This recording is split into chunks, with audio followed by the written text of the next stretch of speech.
Look at the weather. It's just humid. We forgot to bring our sweaters and jackets this week. It got chilly up there today. That's right. Nice place to be right now.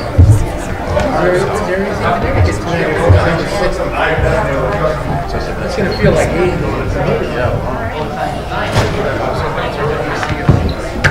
Ladies and gentlemen, please rise for the pledge.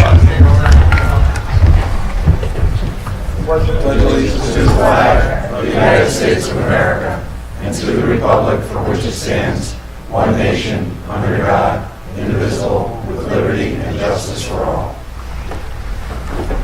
Alderman King, Alderman Stone, Alderman Tripp, Here. Alderman Vaccaro, Here. Alderman Cassetti, Here. Alderman Philippon, Here. Alderman Dempsey, Here. Alderman Kozlaitis, Here. Alderman Yalman, Here. Alderman Rivers, Here. Alderman O'Brien, Here. Alderman Short, Alderman Blackwell, Alderman DeLibero, Here. 11 present, 3 absent. I declare a quorum. Commence the meeting for a special Board of Aldermen meeting for Monday, August 13, 2018. I'd like to have a motion to accept consideration of our previous minutes. Mr. Philippon, motion, second by Mr. DeLibero. All in favor, say aye. Aye. Any opposed? Thank you. Public session. Would anyone from the public wish to speak? Mr. Phipps, please state your name and address, please. Chris Phipps, 60 Rockwood Avenue. I just wanted to make a suggestion, perhaps a request, and I also made the same to the Board of Education. It's regarding public session at meetings, and we all know it's not a question and answer period. However, a lot of times there are some really great questions that are asked during it that may be of interest to the general public, and I was just asking if you would consider answering those questions that are asked in public session in writing, maybe perhaps as an addendum to the minutes. Because I find it, again, it's all boards, it seems, that the questions are asked, but they just kind of disappear. And again, it's just a suggestion to perhaps put those in. Again, I did ask the same of the Board of Education as well. Thank you. Thank you.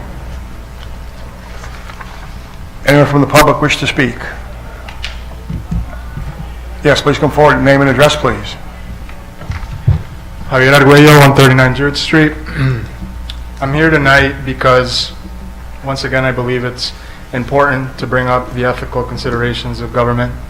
As a businessman myself, as an investor, as a professional, I'm held to the highest ethical regards, and so are some of the attorneys that work for the city. I brought this up in the last charter revision meeting. Unfortunately, it wasn't transcribed. I don't know why, but I hope it is, and that it is put on the record. We all know the current lawsuit that's going on between the Board of Education and the City of Ansonia. And one of the things that I would like to bring to the attention of the public and to have on the record is that Mr. Marini, Corporate Attorney Marini, worked for a firm named Burkham and Moses for about 4.5 years or so. Now, the named partner, Marsha Moses, she focuses on education law, which means that half of that practice is education law. Conveniently speaking, at the same time, Corporate Counsel Marini, pardon me, he moved over from a firm that had practiced education law, one half of the named partnership was education law, to a firm that doesn't. And this is where I would like to bring to the attention of the public, and also to politely ask the aldermen here to really let out a resounding, clear statement on why this happened, because of the fact that it looks very convenient. Why? Because attorneys are held as members of the court to a higher ethical regard. And it looks very, very fishy, it looks very, very suspicious when somebody goes from a firm whose one half of the partnership, pardon me if I'm wrong, is education, to one that isn't. It makes us think that the writing is on the wall. Another thing that I'd like to bring up, again, with regards to the ethics, is the use of taxpayer money to prop up political campaigns for people that truly don't benefit us as a whole. I just came from the basement where I saw signs for Mr. Tim Herbst, who again conveniently kind of works for Cohen and Wolf, Corporate Attorney Marini's new firm. And this is something that I brought up in the Charter Commission meeting. And it's the fact that we caught a member of this city posting on Wikipedia, editing Mayor Cassetti's Wikipedia page during taxpayer hours, which makes us again question if this is really the best use of taxpayer money. All this is to say, and the reason I will continue to come up here every single week or every single time that there's an opportunity to come up here, is to say that we urgently need an ethics code for these elected officials. I know that last time Alderman Filippone mentioned that we do have an ethics committee, but from the looks of everything, if a lot of people are saying that there's smoke here, obviously something's wrong, and I feel that you owe it to the citizens of the city of Ansonia, not only because it will apply to you, but it will apply to all future administrations. Thank you. Anyone from the public wish to speak? Anyone else from the public wish to speak? Please come forward, name and address, please. Good evening, everybody. My name is Tarek Raslin, 76 Garden Street. I just would like to provide a few words on the Charter Revision Commission and some of the members that have been nominated to serve on that commission, both Jason St. Jakes and Beth Lynch, and I would just like to give my personal thoughts on Jason and Beth. Beth needs no introduction, or Jason for that matter, but I would just like to say that these are two members of the community that I know will serve this commission honorably and work hard to make sure that the interests of the public are well represented in their capacity to do so. I'd like to thank the mayor for taking the opportunity to appoint them to that commission. And I think it's a very good thing. So thank you very much. I hope you all vote to include them in that commission. Thanks. Anyone else from the public wish to speak? Yes, please come forward. Name and address, please. Good evening. My name is Michael Egan. I live at 103 Ben Street. I attended the last meeting of the Board of Aldermen, and during the meeting, there was a resident that spoke representing a group of people, I guess, and at the end of the session, some presents were given out to Board of Aldermen members. And is it okay if we have a young child go ahead and give presents out at these meetings? It just doesn't sound right to me. It was cute at the time, and I may have been one that applauded it, but when you think about it, it's disturbing. Another issue that I'd like you to address at some point, the taxes really went up this past time. I know the excuse has been given that it's revaluation that has caused it. Revaluation happens every so often. When it does include a big increase, usually the mill rate will go down. I don't know why we got such a high tax this year. Thank you. Thank you. Anyone else from the public wish to speak? Anyone else from the public wish to speak? Yes, please come forward. Name and address, please. Yes. I'm Bill Good. I live on 10 Byron. Just want to thank everybody in this town that's been doing all this work to try and get this city on task. But that's what I'm here about.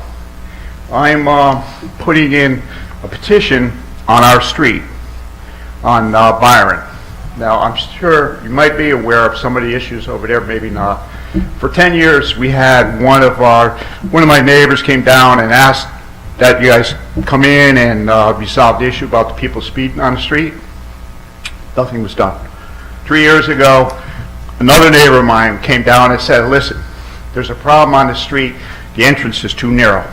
I guess they did an evaluation. I heard the mayor came down and checked it out. They said, well, they couldn't do anything because the way the house was too close. Now, actually, you could take 3 feet on the other side and widen it.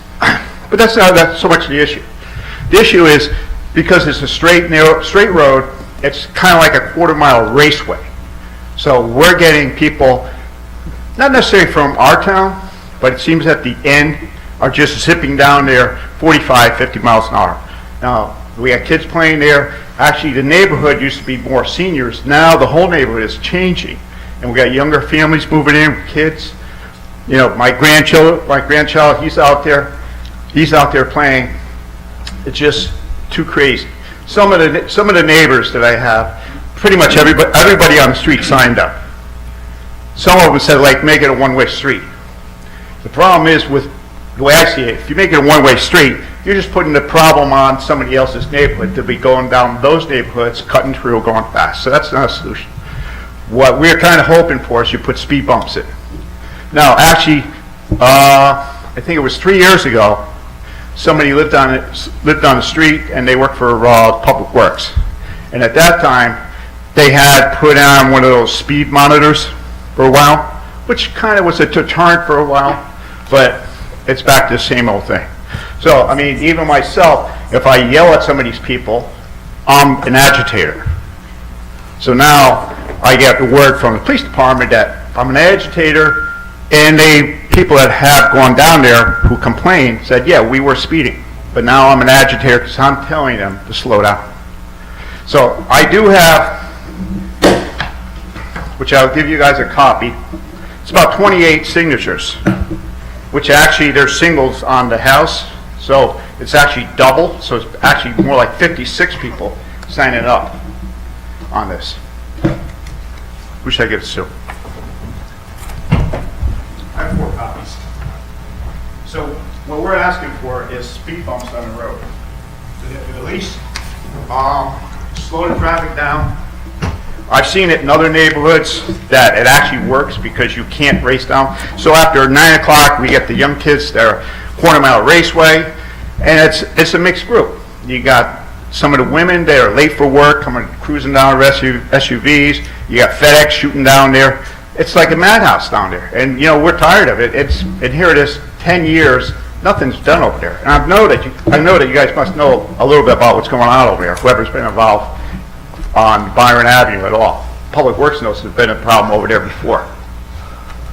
So I don't know what it really takes for you guys to move forward on this, but we're looking at 56 voters here, and they're going to show how they feel in the vote.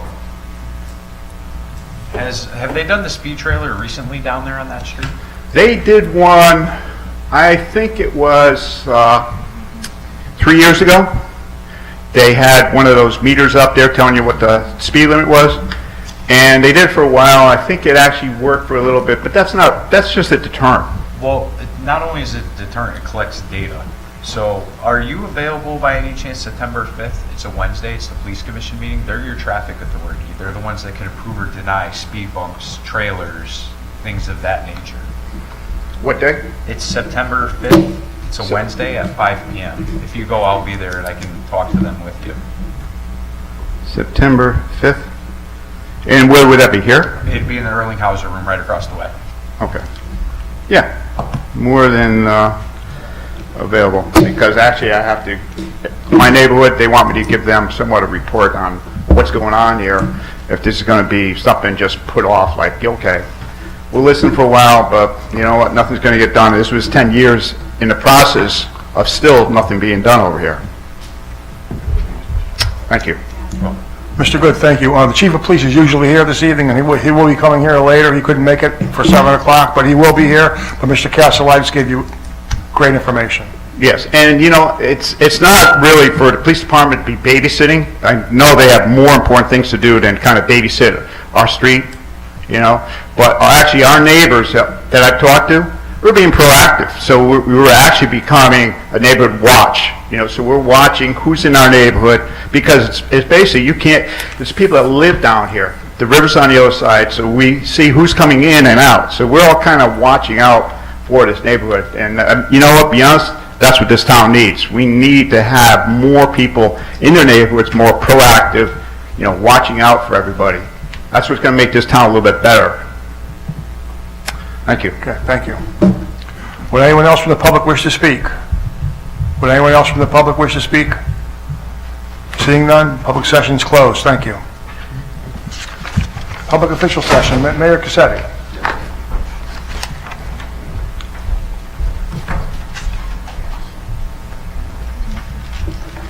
President Vaccaro, members of the Board of Aldermen, fellow residents and taxpayers of the great city of Ansonia. It's difficult to believe, but we are approaching the end of another summer. For many, the end of summer is a time to recap vacations, share photos, and prepare to get back to business as usual. Yet here in City Hall, I can assure you that the business of Ansonia never takes a vacation. Let me take a moment to share with you what your elected officials have been working on this summer. First, I am pleased to announce that we are taking a significant step forward on one of the most challenging projects, the remediation and redevelopment of Ansonia Copper and Brass. As you know, the Copper and Brass facility consists of about 60 acres of vacant, contaminated, formerly industrial property in our downtown area. Its remediation will provide Ansonia with the room to grow and the potential to generate new revenue to help lower taxes. At this point, the focus is on environmental remediation, clearing a blank canvas for future development. To that end, we are publishing a request for qualifications to solicit bids for an experienced redevelopment corporation to partner with the city. This solicitation will be published in the New Haven Register and shared on the city website. The assistance of a seasoned redevelopment corporation will allow us to tackle the environmental remediation project head-on without wasting time or unnecessarily exposing the city to liability. There are, of course, many ways to approach the involvement of a redevelopment corporation. I look forward to reviewing the bid response as we move the path forward. The RFQ for the redevelopment corporation will dovetail with a completely separate bid for services encompassed by the BAR grant. The BAR grant, which totals $200,000, will give us new insight into the copper and brass property. That will be essential for the rehabilitation process. That bid should be out by the end of August. Make no mistake, the revitalization of copper and brass is a complicated and daunting task. It is not an overnight project. However, I am confident that working together, we will meet this challenge. Next, I want to thank all who made the latest segment of the Ansonia Riverwalk a reality. Thank you for all your efforts. We had a grand opening for the new segment last week, and I was encouraged by the public response. The centerpiece is, of course, the copper-toned bridge that is accessible directly from Pershing Drive. It is a wonderful addition to the Ansonia landscape. It is truly amazing how far our Riverwalk project has come since its inception almost a decade ago under the administration of Mayor James Delavolpe. And I think we should take this opportunity to recognize Mayor Delavolpe for his leadership in getting this amazing project off the ground. That's why I am proposing tonight that Mayor Delavolpe's name be permanently memorialized in the name of the bridge itself. I would like the Delavolpe-Cassetti Bridge to be a reminder that our shared love of Ansonia will forever transcend political divisions. Now tonight, you will see a reboot of the Charter Revision Commission on your agenda. I have proposed a broader range of names for your consideration as members, and I hope that this group will work together in good faith for the benefit of our residents and taxpayers. I would also like to add a suggestion of my own for consideration. Political divisions seem to be the order of the day, both locally and nationally. And I believe much of this is due to those who don't think their voice is being heard, those who don't feel their perspective is being represented by this government. As the big believer of the little r, republicanism, I believe that it is important to ensure representation of a political minority. It makes for a healthier, more balanced government for all. That is why I am asking the Charter Revision Commission to explore a new requirement for a minority party representation on this Board of Aldermen. To the new members of our Charter Revision Commission, welcome and good luck. I look forward to the discussion ahead. Finally, More good news for downtown Ansonia. Sheila O'Malley will be briefing you on a new $400,000 grant we have received to make improvements to Main Street area. This includes 3,000 lineal feet of new sidewalks, decorative lighting, landscaping, and more. Talk about Ansonia recharging. God bless you all, and God bless the city of Ansonia. Thank you very much. Are there any questions from the Aldermen, from Mayor Cassetti? Thank you. Sheila, Corporation Counsel, John Marini. Thanks, Mr. President, members of the board. A couple orders of business to get out of the way right away. We need an ordinance committee meeting between now and our September regular Board of Aldermen session. That's to discuss the ordinance that appears on your agenda tonight for review, parking around the Griffin Hospital area that is not ready for passage. That's just an FYI tonight. But we do need an ordinance meeting to discuss that and some other drafts that we've been discussing. Secondly, within the next month, we need to have a committee appointed, and I'm going to recommend it be the Finance Committee, to review a request that we've received from a new business, Stanley Dairy. They've requested a tax incentive. So as you know, we have a law that was established several years ago that allows this Board of Aldermen to extend a tax incentive. Essentially, it's an assessment freeze for eligible companies, depending on the amount of time they're committing to staying in Ansonia and the amount of dollars they're looking to invest in the property. So it's this board's discretion, along with the Economic Development Office and the Tax Office, on what, if anything, they're entitled to, and we need a meeting to determine that. That would then be recommended back to the full board in September. The ATP Palmer, we've talked a lot about this in the past. The developers behind the project have been having discussions with their financiers, and at this point, they're ready to make a report back to the Board of Aldermen. We're going to have that on for the September meeting to get into the details there. Additionally, we're looking at the Police Building Committee. This is another big project going on, 65 Main Street, and the remediation of the building for the purpose of a new police department. And we're looking at September for the very first public meeting of the building committee to go over the renderings and to start talking to the public about what to expect, the timeline for the process, and what the steps are that will be involved. And additionally, I want to talk about Target, another big project that Sheila will have a little more to say about. The Target project is proceeding at a steady pace. The first issue, of course, was access to the site. The developer who purchased this piece needed access, needed an easement from the Target Corporation to make his parcel accessible to the public. It's one thing to build and develop, whether it be an Arby's or a Petco, but it's very important to make sure the public can actually have dependable access to the site. Understandably, no tenant is willing to commit until the access is secured. A positive development is that all of the subordination agreements have at this point been granted, which means that access will no longer be an issue. The final step is going to be an approval of an application by DEEP. And so this is basically an environmental sign-off that needs to be given, and also a sign-off that has to do with the floodplain. So we've been assured by our contacts in DEEP that this is on a good course. And once that application has been granted, the developer is looking at smooth sailing to be able to get those tenants to commit and then go forward with the development. And of course, on a final note, since we last met, we missed the last month's meeting. On July 1st, I did start with a new law firm, Cullen Law. And I have to say, this was not an easy decision to make at all.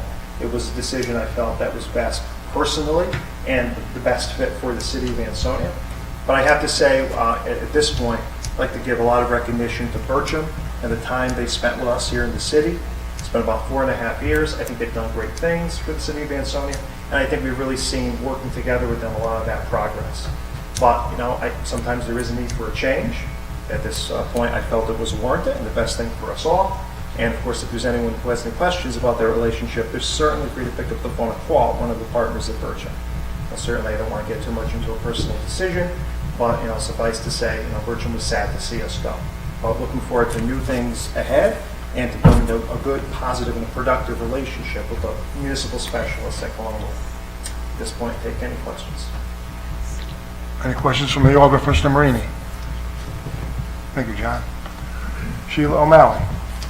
Thank you, Mr. President, members of the Board of Aldermen. Good evening, and God bless you, or whatever that was. It was not me. All right. So, the important point to make about Ansonia Copper and Brass, you heard John and the mayor talk a little bit about the process of going out to bid for a redevelopment corporation, but just so that the federal and state government know that we are going to continue to secure and do everything possible to get remediation funding for that site.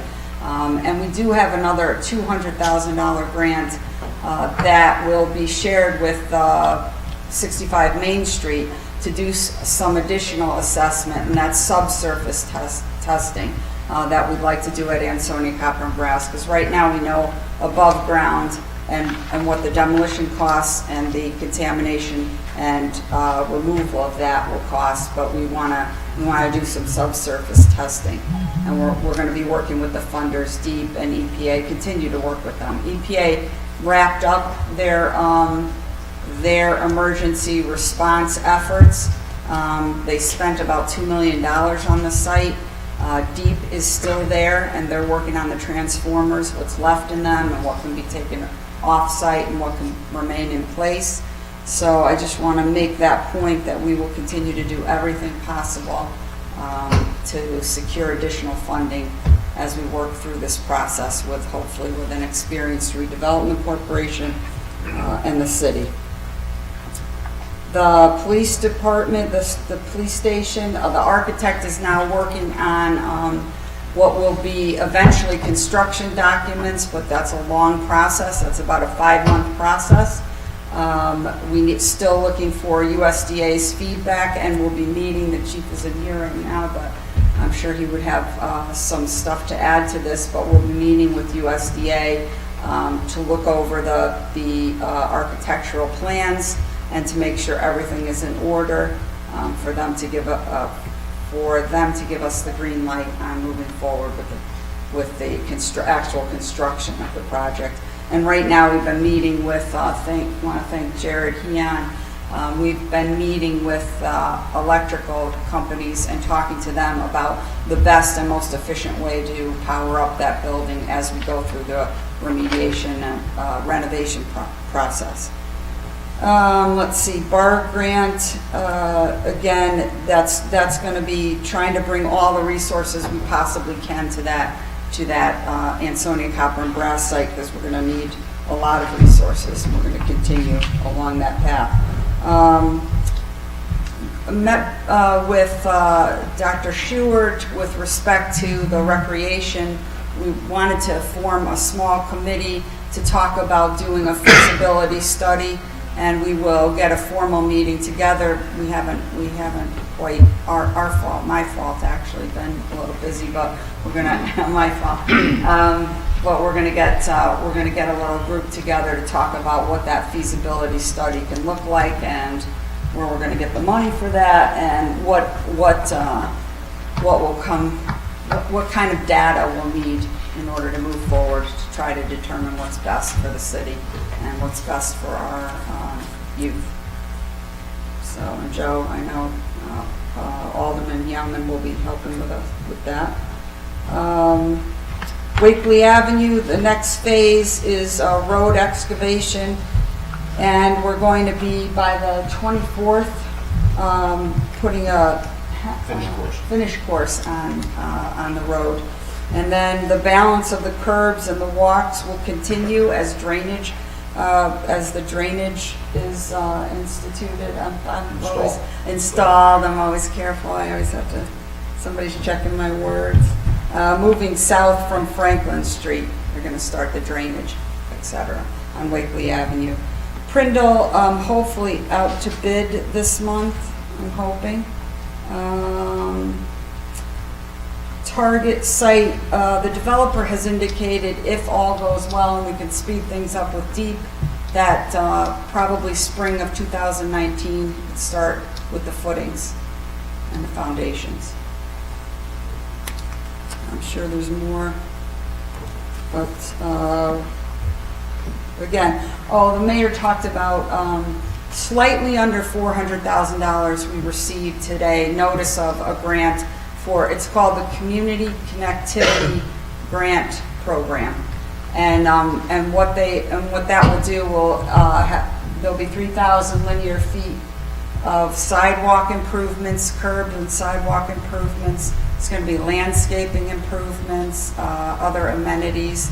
And there's also going to be try to make a connection from Main Street to our train station with bike racks and bike stations, and we're trying to improve the bike pedal path. So all of that we'll try to encompass with the $400,000. But you're going to see a real significant change on Main Street. West Main, beautiful project. It looks beautiful. I think you're going to see the same kinds of things, even more on the Main Street, in the Main Street area, which will complement our residential, which is planned for ATP and Palmer. Does anyone have any questions? Oh, good. I have one quick question on the Prindle Pulaski. Says we want to bid next. Will that have any impact on the schools in terms of, is it between the two schools? I don't think so. I don't think you're going to make that season, right, Mayor? You Yeah, probably, after you'd school probably be spring of 2019. Yeah, we're just still waiting on approvals for our design. Yes, whoever, I don't know. Okay, Yes. do you have any idea the ballpark for cost for copper and brass, what the remediations and the cost? To drop the buildings down to the ground and to remove that contamination is between $8 and $10 million. We don't know subsurface, but the good news is that EPA has indicated that all of the contaminants are contained, they're not migrating off-site, and with the right development, with a foundation, a lot of it can be capped. So that is some good news. Yes? Just sort of a general question I've been asked a few times. Is Wakely Avenue still on track, time frame wise? Actually, that's a good question. They're actually ahead of schedule and hope to be finished by October, early October. So they're about a month ahead of schedule. Yes? It's not a question, it's just a comment. I think the company that's been working on Wakely has done an outstanding job. Every yeah. night, every weekend, the road is open, it's clean, there's no debris on the road. I mean, circumstances like this rain, they can't help. But as far as everything else, they've been... I think we've been fortunate. We have VHB as the engineers, came really close with the bids that we received. They were about $50,000 apart with a $5.2 million project. So very fortunate with our engineers and very fortunate with J.I. Paluccio and company. Good contractors, I think, overall. So hopefully... They're very courteous. If they need to get into our business, they help you get in, they stop it. They've been... Chris Nigro is the project manager. She's great. It's been going well. Fingers crossed it'll finish up well. And it'll be beautiful road improvement. Any other questions? I'm hoping? No? Okay. Thank you. Thanks. Greg Martin, Constituent Services Director, is not here this evening, but Mr. Bashir, our Controller, is. Rich.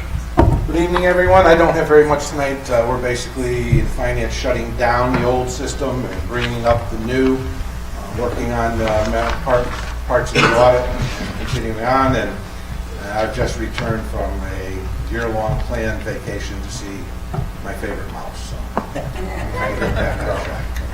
That's it. Thank you. Thank you, Rich. Any questions for Mr. Bashir? Mr. President, Yes. we typically have an update from the police department. In the absence of a representative, I just want to make one thing out there. We had a resident that came tonight to public session to put an important item on the agenda. He came with a petition about speeding on Byron Avenue. And as I look at the comments, there are serious concerns here. There are children on the street. All the comments are very clear about a concern for the safety of the people that live on that road.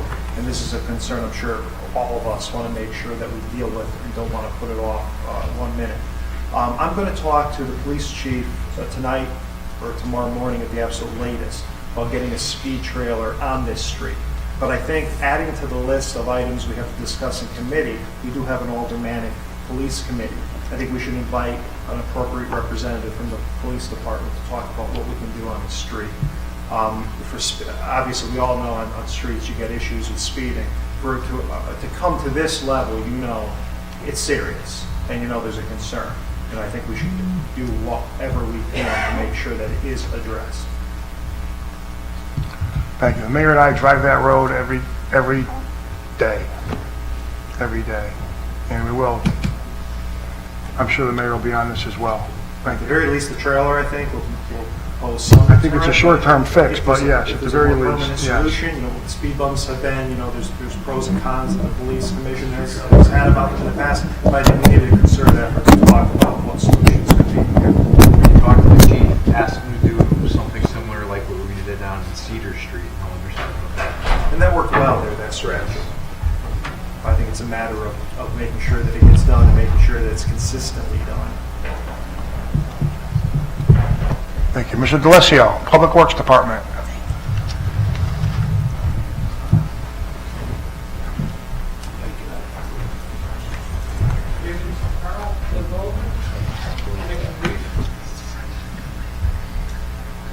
Few things, proposals we're working on, we finally finished the doghouse and the field.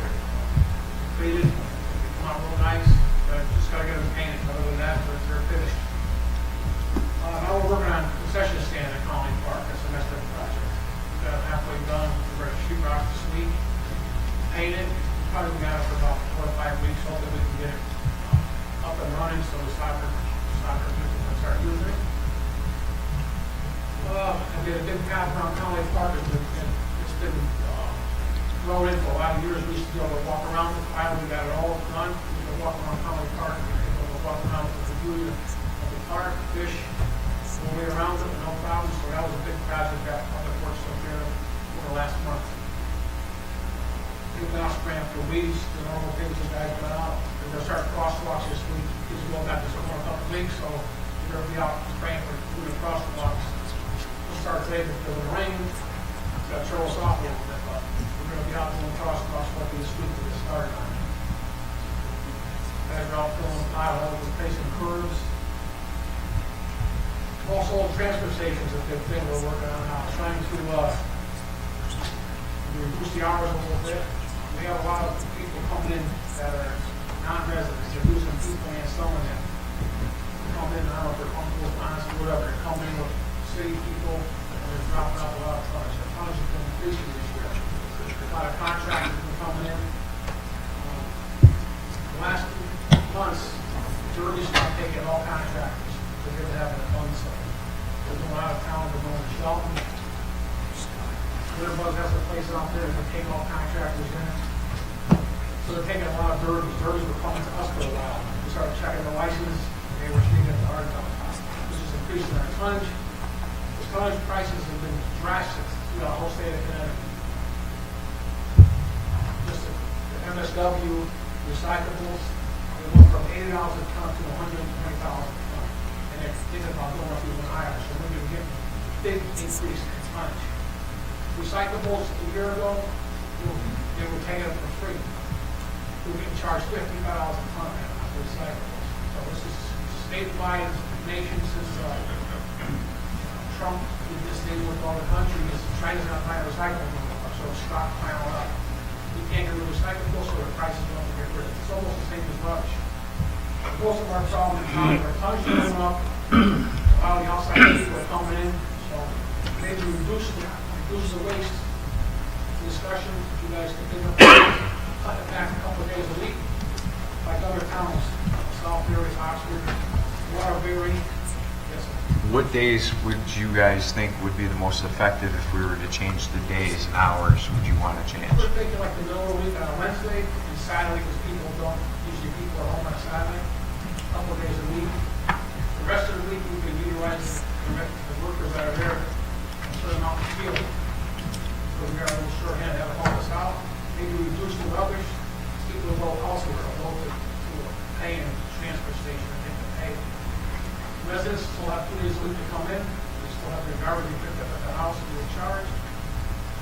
I've been looking at a lot of towns throughout the state, and they're all charged. They're charging for tires, they're charging for batteries, they're charging for couches, they're charging for everything. It's not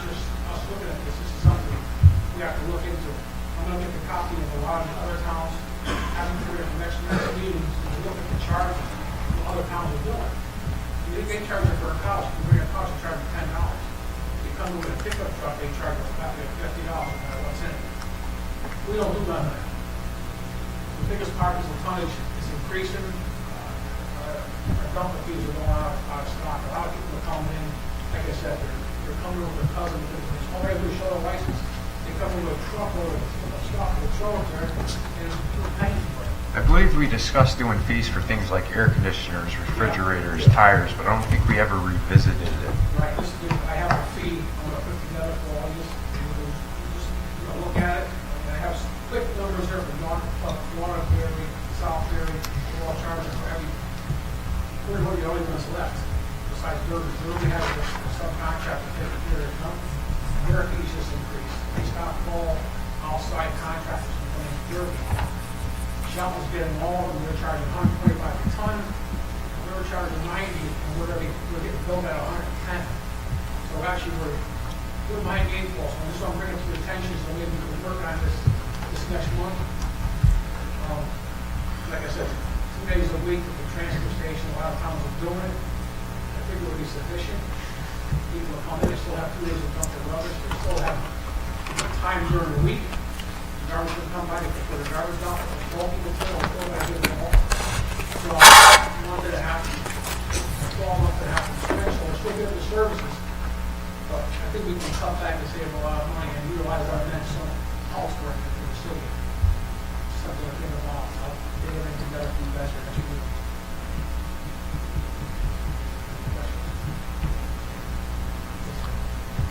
I've been on the Riverwalk a few times since the reopening. Yeah.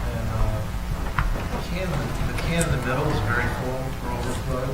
I don't know if that's because that new stretch is in there and there's nowhere at the other end or something. I know the can is. Yeah, it doesn't, the beginning can seems to be fine, but the other one I've seen, maybe like a third can. Probably dumping. We're just switching the guys around with a lot of vacations this past few months. We had a lot of summer helping out the guys, and we might have not be doing everything like we should be. I'll make sure that's scheduled.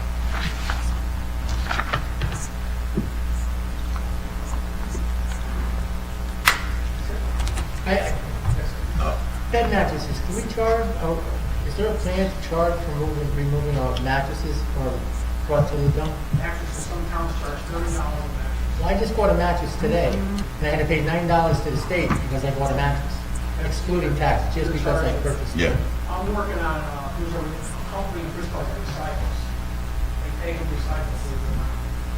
I'm trying to get them to come down to our places like Paint Care. Paint Care takes the paint for free. We take it once a year for hazardous waste day. I'm trying to get them to come down, so people can bring it daily, get rid of it for free, because of the fee paid, and they stable mattresses. The towns are charging $25, $50, the box rates $30 for mattresses, all the time. And we're not charging, so we're spending a lot of money on rubbish. We need to pay for the things that we have to pay for. So it gives us, we save a lot of money, and I think at the end of the year, rubbish is a big concern about the state. Recycling board. Anything we have to pay for, I'm just compensated through the debit machine, and people start paying. I'll give you a list of things that other towns give you an idea, and we can go from there. Cover some of the costs that other towns do. Mike, I know that you're doing a good job, and I know that guys has been out on a vacation. You think I can get that coat of paint down there and that equipment room? And the pipe in the corner, we still got a leak and it's up top. It's not down there. Yeah, I think so.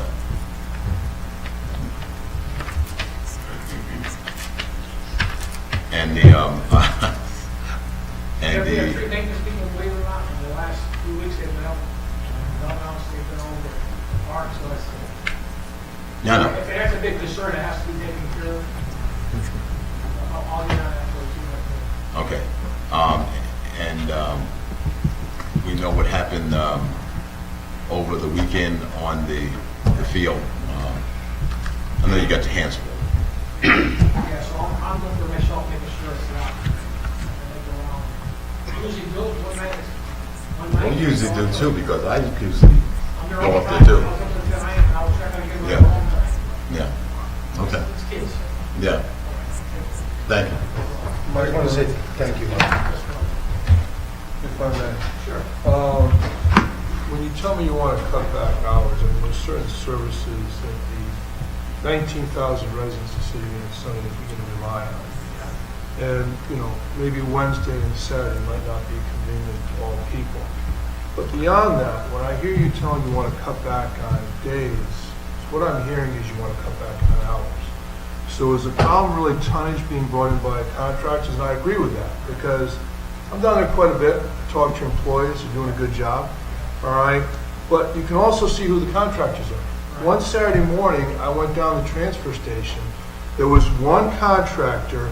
He had 3 of his vans backed up to where the bulk drop is, and he was just chuckling and laughing, having a great time as the people were stacking up behind him. All right, you know who the contractors are. When you see that pickup truck with stuff stacked to the ceiling, to the sky, you know who that. If you want to increase the fees on that, God bless you, go ahead.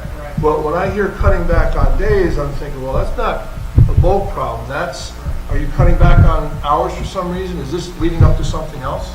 I think the cutting back on the hours are going to reduce. A lot of contractors come in daily. And what happens if you cut back on the hours, they tend to find elsewhere to go. They will, because they have to work every day. They have gardens. If we're closing 3 days a week, they'll find another place to go, and hopefully they'll stay there, the contractors.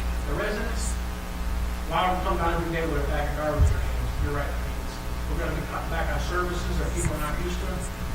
But I'm just looking at other towns, and if they've been doing it, I think we have to get involved in it. I think we'll save a lot more tonnage. The residents still can put the rubbish out, and if it still comes twice a week, it's something, if we think we have to increase it down the road, I think we could increase it. It's discussion. Maybe you guys are all in the discussion stuff. This is something I'm bringing to the attention of you guys. I'm thinking maybe the 3 gentlemen, I can utilize them throughout the city for the meeting. So if we can look at it all different ways, it's all depends on what you guys want to do, and just bring you some thoughts. Thank you. Thank you. Mike, just really quick, I just want to say thank you for getting the dugouts done in Allegan. I know I've been bugging you for a couple full hours. A lot of it was the rain, a lot of it was the word. And you did, and for the summer season for Little League, you did a great job on keeping the field, so thank you very much. Thank you. Mike, like you said, this is not written in stone. It's a work in progress. We can adapt, change. I think everybody can, just get it in their head and think about what we can do with it, maybe some ideas between this. I'll put some literature together with other towns. A lot of them are doing it 2 days a week, and it works. I mean, in the beginning, it's a shock. But we're used to giving us so many services. I think after a while, residents get used to it. Oh, yeah, Wednesday, Saturday, we can go there, otherwise they come to our house once a week. We still have bulk pickup for the residents. You know, it's 3 months a year. I mean, I think it'll work, but it's like I said, it's all warm and give you some ideas to think about. Thanks, Mike. Committee reports, I'd like to ask for a motion to pay all bills if found to be accurate and correct. Mr. Yaman, second by Mr. Rivers. All in favor, say aye. Aye. Any opposed? Motion carried. Public Works Committee, Arms Committee. Mr. Blackwell usually gives that report. Yeah, I'm just not here tonight, and I couldn't get the report. Okay, so we'll skip that till next month. We'll skip it. Thank you. The PCA, Fire Committee. Mr. Short? Yeah. So we had we got a representative on the meeting last month, so there's 2 months to report on quickly. There were actually identical number of 58 calls both months, 58 calls in June, 58 in July. A lot of sloppy driving, I guess. 30 of those were motor vehicle assists. Eight fires, and there was a fire marshal investigation in June and 2 in July. And also note that there's 2 communications, communication number 1 and number 2, that I'll speak about. Hopefully the judge support. That's it. Thank you. Ordinance Committee, Mr. Yaman. Just briefly, Attorney Marini alluded to it under, I believe it's under the ordinance section that is premature, so I'm gonna ask that be referred back to the ordinance. We're gonna further work on that particular ordinance, and there's also a correspondence, number 3, that was discussed at the ordinance committee meeting in June, but we'll take action at that time. Thank you. Housing Committee? Right. All right, July was canceled, so I've got something prepared from June, and it was in public session that the question of handicap parking and parking placards for the parking lot to be allowed. There's approximately 70 spots, but there are more people than spots. So they're talking about expanding it and using stickers to make sure that the authorized people that are supposed to use the parking lot use it. The executive director, Steve Nagano, he represented the Housing Authority for its recent Section 8 Management Assessment Program, and there was received a total point score of 145 points out of 145 points, and that can be earned. Therefore, the Ansonia Housing Authority is considered a high performer operating at 100%. The compliance coordinator, Carol Mobilia, she came in with an increase of in the rents in the past 2 months, and the 22 units that have Section 8 vouchers, the agency has a net income of $10,740.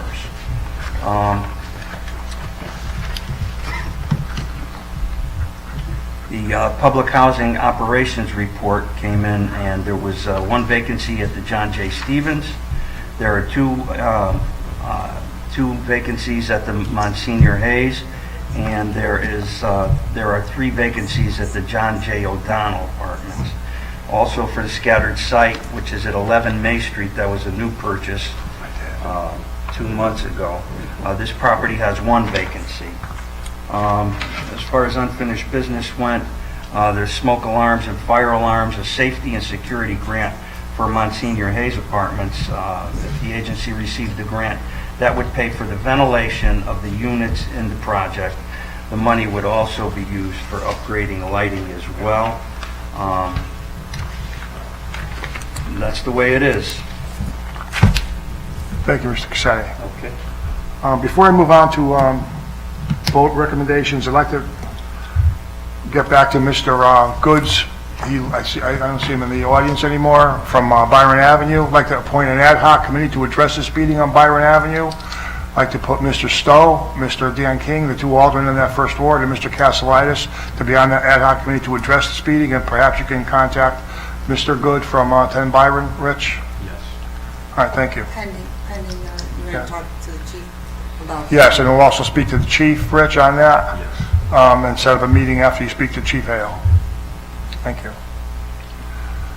Okay, any discussion regarding vote recommendations and comptroller approvals? If not, can we have a motion to accept all the vote recommendations and comptroller approvals? Mr. Cassetti? Make a motion. Second by Mr. DeLibero. Any discussion? All in favor, say aye. Aye. Any opposed? Motion carried. Land Use Department report, can I have a motion to accept that report? So moved. Mr. Yaman, second by Mr. Dempsey. Any discussion? All in favor, say aye. Aye. Any opposed? Thank you. Yes. 2 reports, that's the June report and the July report.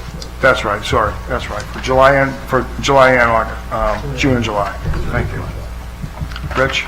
I'd like to make a motion to accept the tax collector's report and request for refunds for the months of June totaling $547.39, in the month of July for $5,044.46, totaling $5,591.85, if found to be correct. Mr. Dempsey, second. Any discussion? All in favor, say aye. Aye. Any opposed? Motion carried. Accidents and claims. Okay, we have none. Communications. Is there a motion to accept all communications and place on file? We'll discuss one by one. Mr. Cassetti. Make a motion to accept the communications. Second by Mr. Rivers. All in favor, say aye. Aye. Any opposed? Okay, communication number one, Ansonia Fire Department from Chief Adamowski requesting a bid waiver. Mr. Schuer? Yeah, quickly, so you have a letter from Chief Adamowski requesting a bid waiver to buy 40 sets of turnout gear. And I just want to commend Chief Adamowski and the other assistant fire chiefs. They've been working actively with and talking with all other departments in the area. And as a result of those conversations and working with other cities that essentially we'll be able to get an upgrade in the quality of gear for the same price if we approve this bid waiver. And the company that they're looking at, they've used before, and it's also on the approved bidder list. And he says that he thinks it's the safest possible gear. And because of the cooperation with the other departments, they're going to get a significant discount on each set of that gear. So I would highly recommend that we accept this. And that's a motion? Yes. Second. We have a motion by Mr. Schuer and second by Mr. Cassetti. Discussion? Sheila, don't we usually do grants for fire department here?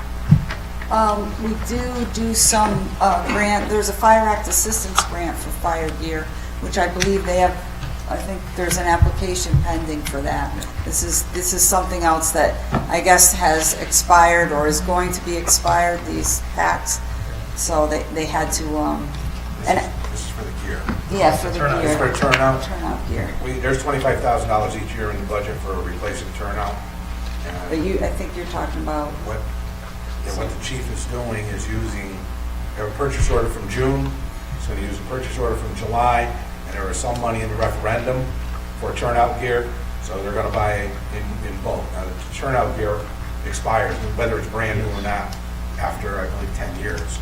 So they were able to get this morning pride gear at about $400 to $500 a set less than we were paying for the globe gear, because they were doing, I guess they talked with Derby and Seymour. I don't know if everybody's on board, but because the chief put so much effort into it, the vendor said that they could hold the price even if they didn't get to the 100 set target that they had for the area. So it's a good deal. It's good equipment. It's through Firematic. They're on the Massachusetts state bid list. We've gotten that already. I've been holding him until we met. We were hoping to do it in July, or it didn't meet. So he's still on hold trying to place the order. But we have purchase orders for both, plus the referendum to do it. wants to go and fit out. In the referendum, or in the grant, the AFG grant, That's for I don't want to, it's in there for the ear packs, which we need. We've talked about this in finance. They need to be replaced. We need to start ordering about November, and they're very hopeful that we're going to get this grant. They're now issuing weekly the awardees, so we're hopeful we're going to be getting this soon. Two Eileens have been in contact with FEMA, and there's been paperwork flow, which would indicate that we're at least in the running. So hopefully we have that soon. And I just want to add, because I know the mayor wanted to say a few words about Chief Adamowski's efforts, and we really have to commend his efforts, because he really tried very hard to get Derby and I think Seymour, right, to join with him in this bid process. But nonetheless, I think actually, you're getting the high tier equipment, but I think the company just said, all right, you worked so hard on this, Chief, we're going to give it to you at the price we would have given it to you if you bid it out with the other two communities. So he has to be applauded and congratulated for his efforts, and he said he's, and I'm hoping people follow his lead, because that's where our purchasing power becomes more helpful. Mr. Yaman. Well, just one comment. I agree wholeheartedly. I think the chief went above and beyond trying to not only find a better quality, but I just wanted to make sure that everybody was aware that we would be paying the same price for the equipment that is currently expiring, and this is one step above, as I understand it, a better quality. It's a middle grade. It's not the Right. not the Cadillac. This is right, but it's a step above where yes. the So gear currently is. we are actually getting a better bang for our buck at the same price due to the efforts of trying to do a bulk purchase like this. Okay, motion on the floor and a second. All in favor, say aye. Aye. Any opposed? Motion carried. Communication number 2, again, Mr. Short. I'll take that too. So that's a letter from me / Chief. And this is simply the Fire Commission unanimously approved the appointment of Anthony DeLucia as the Assistant Fire Chief. That would be effective for the end of the year, January 2019. So it went through the commission after going through his company, and just ask that we approve that as well, so we can pass that on. So a motion to accept this appointment, Anthony DeLucia as the Assistant Fire Chief. Mr. Lee, by his hand. 1/1/2019. Mr. Lee, were you seconded? Second. Okay, any discussion? All in favor, say aye. Aye. Any opposed? Motion carried. Thank you. Communication number 3, thank you, Mr. Short. From, Yeah, that was what I had brought up in during my report on the ordinance committee. Okay. This is a correspondence, communication number 3. It's the correspondence from Chief Hale.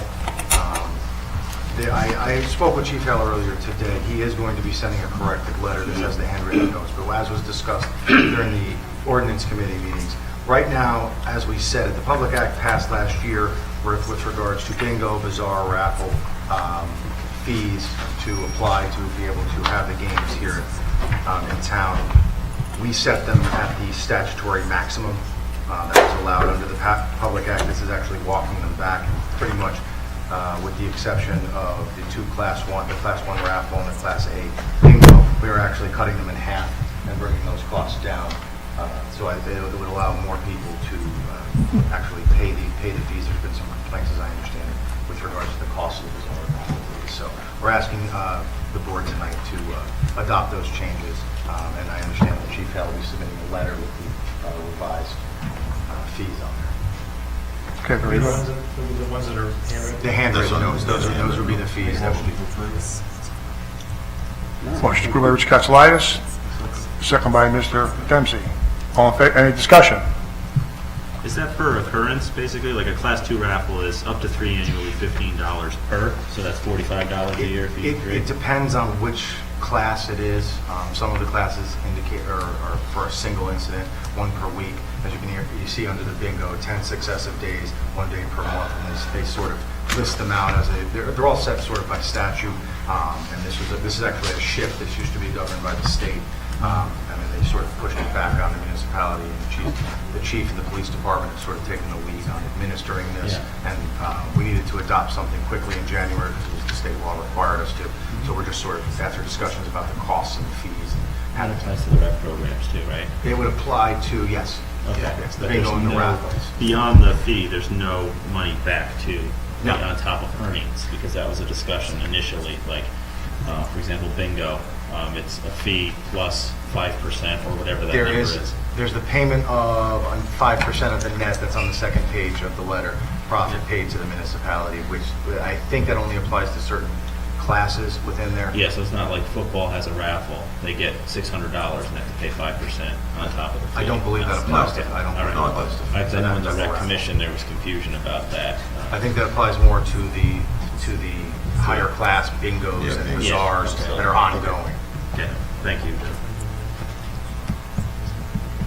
Okay, any other discussion? Thank you. Motion on the floor and seconded. All in favor, say aye. Aye. Any opposed? Motion carried. Communication number 4, correspondence from resident Stephen J. Williams Jr. Mr. Marine, are you familiar with this? Request to waive fees and permits for some work that needs to be done. This is from inland wetlands. Actually, it's from the resident. Should we refer this to Corporation Council, I believe? I think we should probably take that up within the wetlands. Okay. Refer to inland wetlands. Rich, that a motion? Second by Mr. Stewart. All in favor, say aye. Aye. Any opposed? Thank you. Communication number 5, 420 North Main Street. I I believe that's a motion. Yeah, I think that was, I think that was a positive 824 referral. That's right. Planning and zoning. So I just make a motion to refer that to council to take action, to discuss things. Mr. Allen makes a motion to refer to council, second by Mr. Rivers. All in favor, say aye. Aye. Any opposed? Motion carried. Communication number 6. This is a request from Sheila O'Malley regarding the Armory project. Yep. Are we all familiar with, you want to speak on this, Ms. O'Malley? No? If they would like me to, I will, sure. We all familiar with it? I'll read it into the record. The Army project has resulted in an overage due to the age of the building and the unanticipated decay in the exterior structure. As you may recall, this board voted to approve the additional work to be done at the Armory. The parking lot at the Nature Center required additional funding because of the overall improvements made. As a result, money from the pond dredging was used for the parking lot improvements. I am requesting that the balance of the dredging be used to pay the contractor for the balance of his contract for the Armory, with the remainder of the funds for the pond dredging. The funds are insufficient to complete the pond dredging, and the remainder of those funds must be used in a timely fashion, as the bonds will become due for the fiscal year 13-14 referendum. Thank you in advance for your time and consideration of my request. John, is it legal for us to move referendum money like that? So this has come up before, and we have talked to bond counsel, Joe Fozzi, about this. And in the discussion with him, he pointed us to the actual referendum language, which states that the Board of Aldermen may prioritize projects and allocate resources among purposes as necessary to accomplish as many purposes as possible. Essentially, it's language that does allow, upon a vote of this board, shifting between the lines to prioritize projects, to basically make sure that the funds are being used as efficiently as possible to accomplish as many projects as you possibly can get to. So it is allowed. Bond counsel has rendered his specific opinion that it is allowable. So as long as this board votes to do so, it may be done.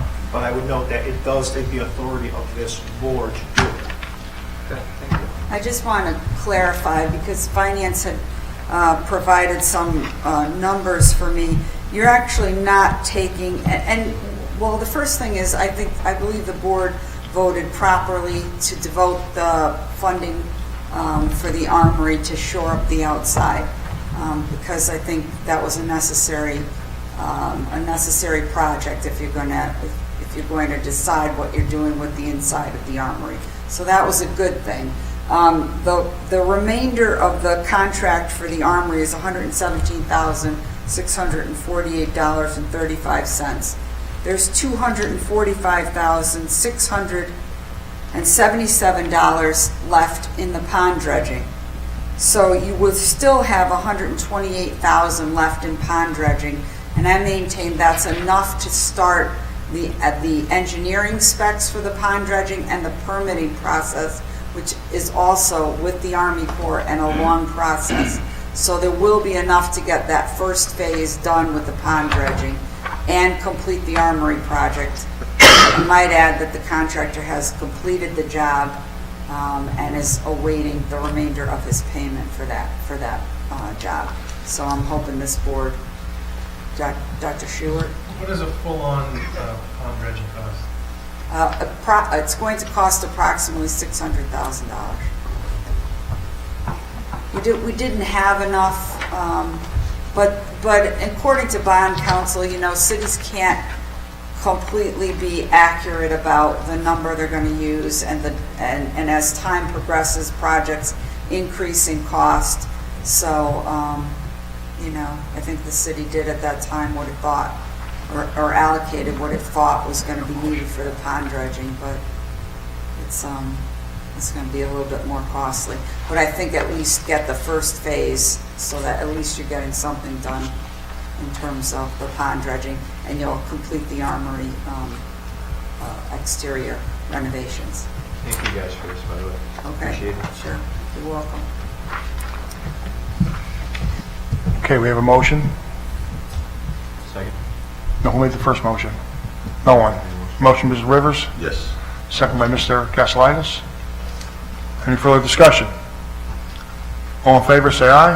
Aye. Any opposed? Thank you. Number 7, Mr. Frank Hauser. Rich, Under investigation, so I make a motion to table it. motion to table. Mr. Rivers, second. All in favor, say aye. Aye. Any opposed? Motion carried.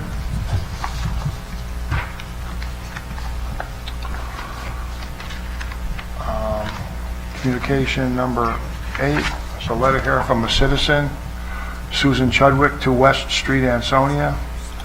Dear Mayor Cassetti, I want to take a moment to acknowledge all the hard work of you and your team since taking your office. This city has seen more progress in bringing a renaissance to Ansonia than I have seen since moving here in 1998. Economic development, a long, slow process, has been doing so well. It has long been neglected. Sheila is a dynamo and a valuable asset to your efforts. To focus on really finally addressing the need to act on the ATP and Palmer buildings in the center of town is so important. This will upgrade the use and look of our downtown and bring in much needed tax base. This building is key to the renaissance of the city. Addressing other large manufacturing buildings, Ansonia Copper and Brass and Farrell's finally opening up Fountain Lake will only encourage additional investment and tax revenue. Restaurant Row is bringing in people from all over Connecticut. We must get our police force new quarters, and the plan for the Farrell offices is a good one. The city has never looked better. The Adopt a Spot program is wonderful. Residents will step up to help when asked. Upgrades to facades, sidewalks, and the downtown traffic are terrific. Roads are being paved. A focus on blight and cleanliness are being addressed. It isn't perfect, but we are getting better. It shows. Also, having an Office of Constituent Services is so helpful in addressing quality of life issues. Greg Martin can help solve problems that seem small but have a large impact. Public Works has been tremendous in maintaining so many new areas around town. Engaging the community in fun events such as Bicycle Celebration, Rock the Valley, downtown concerts during the summer on the Green. The October Festival have shown how much fun it is to be in Ansonia and what we have to offer. Challenges with the Board of Education will continue until there is a charter revision and/or regionalization with Derby. It only makes sense. Unfortunately, a great deal of time must be taken so as not to leave our children lacking support and opportunity. Must stay the course. As far as keeping taxes down, I applaud you. I also understand it is a bit of a shell game, having spent 5 years on boat. Using the rainy day fund is wise. It is pouring out there, and we need the resources. Economic development will help increase tax revenue. Please know that this letter is to be taken for what it is, a recognition of hard work and positive impact. I want nothing from your office and have no other agenda other than letting you know that there are many citizens of the city like me appreciate the efforts of you and your team. You know much more than I. The noise of politics can sometimes overshadow the good works accomplished. Keep up the good work. Don't lose the motivation to make Ansonia as great as it can be. Sincerely, Susan M. Chudwick. P.S. There are many other people in departments that work hard to keep the city running, even the woman who opens the library every day that I may have not mentioned. My apologies for any omissions. Mr. Cassetti, he's not here, Mayor Cassetti, but anyways, motion to place this letter on file. Mr. Castellitis, second by Mr. Yalman. All in favor, say aye. Aye. Any opposed? Okay. Number 9, Superintendent of Schools, Dr. Malone, sent a request over. Any, your pleasure? To requesting the annual grant payment from the state of Connecticut for non-public health services. I recommend we make a motion to accept and refer to the acting controller. Mr. Yalman? Mr. McCall, Yes, Mr. Tripp. discussion? I just noticed that you read every single word of communication number 8, a 2-page letter, but you just very quickly went over this letter from the Board of Education. Could you just let us know what's in this letter? Sure, I'll read it. We are writing to request that the annual grant payment from the state of Connecticut for non-public health services to be passed on to the Ansonia Public Schools in order to provide necessary health services to the Assumption School. State law requires towns and school districts that provide health services to children in their public schools to provide the same services to students attending private nonprofit K-12 school located in their districts. We have provided health services to Assumption School and will continue to do so. We now need the additional funding provided by the state of Connecticut in order to meet the increased health needs of the children. The grant is called Non-Public Health Services, State Grant, etc., etc. It is included in the City of Ansonia's budget for 2018-19 year under Revenue section, Educational Grants, account number 2, and I won't I'll spare you the details on the numbers. The amount included in the city budget for this year is $10,544. There is one payment made each year to the city of Ansonia during 2017-18. The grant totaled $8,887. The amount was slightly different each year based on the state formula. Please let us know what additional information you may require to act upon this request. Thank you. And I request that we make a motion to refer this to our acting controller, Rich Bashara. So moved. I may, because it's budgetary, can I suggest that it be referred to both Vote and Finance Committee as part of the budgetary process, and I'll be happy to talk with him about it, but it is budgetary. Okay. I'll amend my motion. To refer to Vote and Vote and Finance. second by Mr. Cassetti. All in favor, say aye. Aye. Any opposed? Thank you. Okay. Resolution number 1, initiation of charter revision process.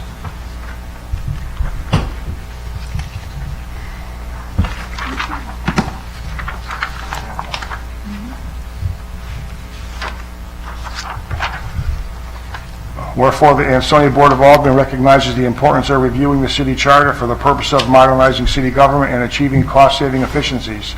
Hereby it be resolved that pursuant to Connecticut General Statute 7-188 and 7-190, the process of charter revision be initiated and a charter revision commission be appointed. Let it further be resolved that the Ansonia Board of Aldermen recommends the Charter Revision Commission to consider the following revisions of the charter. Review the city charter and make recommendations to promote the efficiency and effectiveness of city government. And 2, identify opportunities for reducing bureaucracy and increasing accountability to the public. Any discussion on this, gentlemen? Motion to approve? Mr. Yalman, second by Mr. Cassetti. All in favor, say aye. Aye. Any opposed? Motion carried. Resolution number 2, naming of the Riverwalk Extension Bridge as the Del Volpe Cassetti Bridge.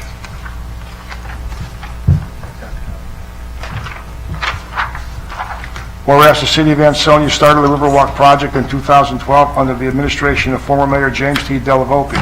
Whereas the city of Ansonia continued the project under current Mayor David S. Cassetti, and the grand opening date of the bridge was August 8, 2018. Whereas on August 8, 2018, it was proclaimed by Mayor Cassetti to name the bridge Del Volpe Cassetti Bridge. Now therefore be it resolved that at a meeting held on Monday, August 13, 2018, the Ansonia Board of Aldermen authorized to name the bridge Del Volpe Cassetti Bridge. Motion by Mr. DeLibero, second by Mr. Short. All in favor, say aye. Aye. Any opposed? Abstain. Abstain? Thank you. Motion carried.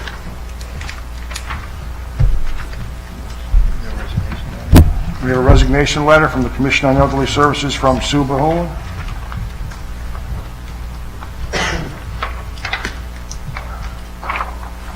Dear Mayor Cassetti, please accept my resignation from the Commission for Elderly Services effective July 1st, 2018. It has been my pleasure to serve the city of Ansonia and this commission as a member, but I no longer have the time necessary to fulfill the position effectively. Motion by Accept the resignation and send a thank you letter. Mr. Yaman, second by Mr. Castellitis. All in favor, say aye. Any opposed? Motion carried. We have a letter from Dan King. We have a letter from Alderman Dan King, who is not with us tonight, resigning from the tax board. Is there a motion to accept his resignation? Mr. Yaman? Second. Mr. Castellitis, second. All in favor, say aye. Aye. Any opposed? On the ordinance, appointments. We have, on the Charter Revision Commission, we have 10 members to be appointed. I'll read the names and their parties. Lori Vaccaro, Republican. Domenico Filippone, Republican. Robert Knott, Democrat. Sharon Varoshak, Democrat. Robert McDowell, unaffiliated. Jason St. Jakes, Democrat. Beth Lynch, Democrat. William Lineski, unaffiliated. Christopher Millardo, Republican. Patrick Henry, Republican. Are there any discussion on any of these? I'm going to call for a motion to approve them all in one. Mr. Castellitis. Mr. DeLibero, second. Any discussion? All in favor, say aye. Aye. Any opposed? I abstain myself. 2 abstentions. Motion carried.